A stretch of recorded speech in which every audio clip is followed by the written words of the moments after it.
यहाँ पर ओम प्रकाश जी का सवाल है और ये पूछना चाह रहे हैं कि डॉक्टर रेड्डीज और पिरामल फार्मा, इनमें से लंबे अवधि के लिए कौन-सा ज़्यादा बेहतर कैंडिडेट आपको नज़र आता है?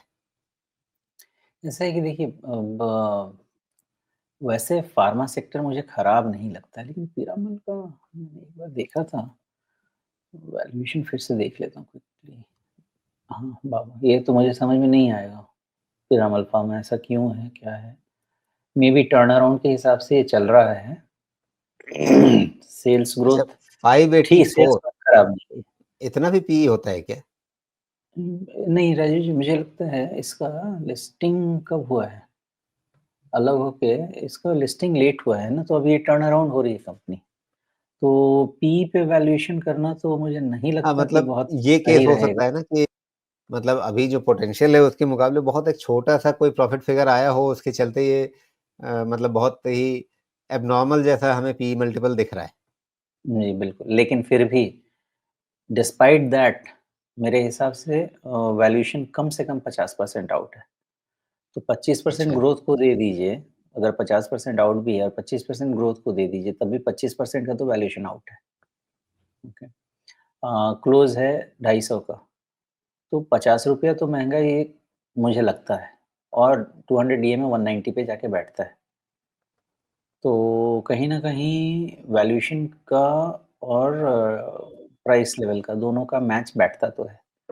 तो मेरे हिसाब से तो थोड़ा मामला सही नहीं है।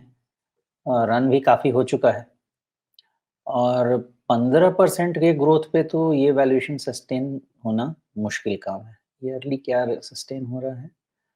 ना, मुझे लगता है कि कम से कम 25% का ग्रोथ अगर आता है, 20% तो कम से कम सेल्स का, मेबी फिर आपको ये वैल्यूएशन सस्टेन होगा। अगर इसे 15-10% के रेंज में चलता रहा तो सम काइंड ए करेक्शन दे देगा। वैसे है ऐसा कि अभी फार्मा से किसी का फ़ोकस हटेगा नहीं। फिर ये चीन वाला फिर से नॉइज़ शुरू हो गया है ना, अब उसकी जी। ऑथेंटिसिटी क्या है, कितनी है, वो तो मुझे नहीं पता।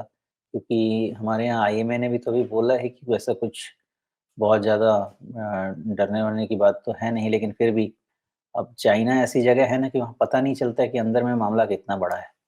तो उस चक्कर में फिर से हो सकता है कि फ़ार्मा, हेल्थ केयर ये सब एक नेगेटिविटी तो नहीं जाएगा और कहीं सही में कुछ हो गया तो फिर बहुत ज़्यादा रिटर्न बन सकता है उसमें। तो ओवरऑल फ़ार्मा मुझे नेगेटिव एज़ सच नहीं दिखता है, लेकिन इस लेवल पे थोड़ा सैचुरेटेड भी है, तो इसके लिए फ्रेश ट्रिगर्स क्या हैं मुझे नहीं पता। स्टॉक स्पेसिफिक, कंपनी स्पेसिफिक जाएँगे जैसे सीज़न स्पेसिफिक होता है, जो वायरल का सीज़न होता है, कभी वैसा होता है या हेल्थ केयर वाले प्रोडक्ट्स हैं। तो उन सब के लिए फ़ायदेमंद हो सकता है।